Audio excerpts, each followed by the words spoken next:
विवाह में अष्टकूट मिलान भाग 8।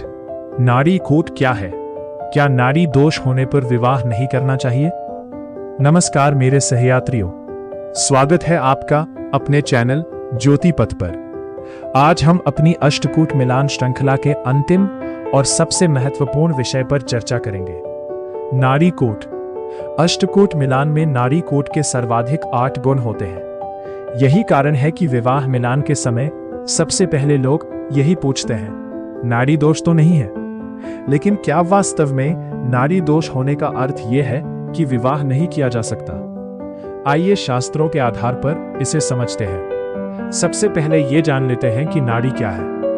वैदिक ज्योतिष में 27 नक्षत्रों को 3 नाड़ियों में बांटा गया है, आदि नाड़ी, मध्य नाड़ी और अंत्य नाड़ी। प्रत्येक नाड़ी में 9 नक्षत्र होते हैं।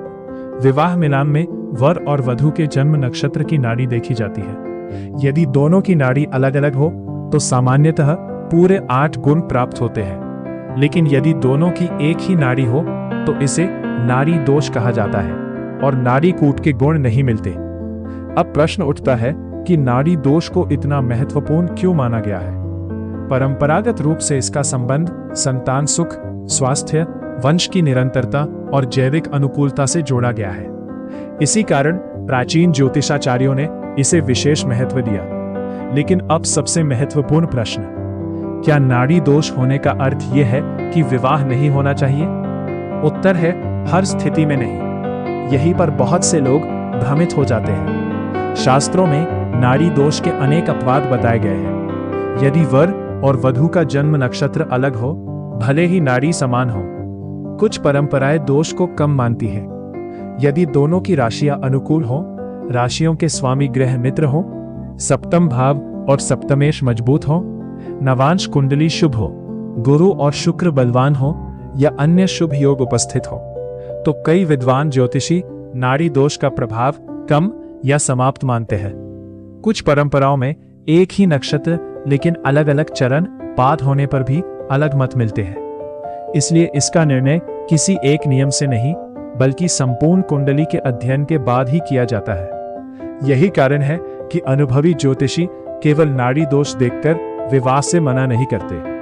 अब बात करते हैं परिहार की। यदि संपूर्ण कुंडली के अध्ययन के बाद विवाह उचित माना जाए लेकिन नाड़ी दोष उपस्थित हो, तो परंपरा के अनुसार योग्य आचार्य के मार्गदर्शन में महामृत्युंजय मंत्र जप, रुद्राभिषेक, दान, गौ सेवा, ब्राह्मण पूजन तथा अन्य वैदिक शांति विधियां कराई जाती हैं। इनका उद्देश्य शुभ संकल्प के साथ मानसिक और धार्मिक संतुलन स्थापित करना होता है। किस व्यक्ति के लिए कौन सा परिहार उचित होगा, इसका निर्णय व्यक्तिगत कुंडली देखकर ही किया जाना चाहिए।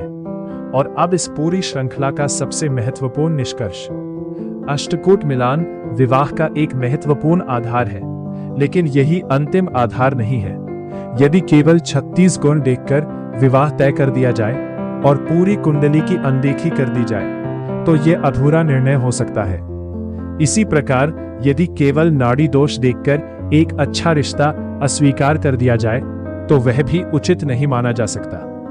एक योग्य ज्योतिषी हमेशा अष्टकूट मिलान, मंगल दोष, सप्तम भाव, सप्तमेश, शुक्र, गुरु, चंद्रमा, नवांश कुंडली, दशा, गोचर और संपूर्ण जन्म कुंडली का समग्र अध्ययन करके ही अपना मत देता है। इसी समग्र दृष्टि को ही शास्त्रों में श्रेष्ठ माना गया है। यदि आपने इस पूरी श्रृंखला के सभी भाग देखे हैं तो अब आप समझ चुके होंगे कि विवाह मिलान केवल गुण गिनने का विषय नहीं बल्कि 2 जीवनों के संतुलन का गहन ज्योतिषीय अध्ययन है।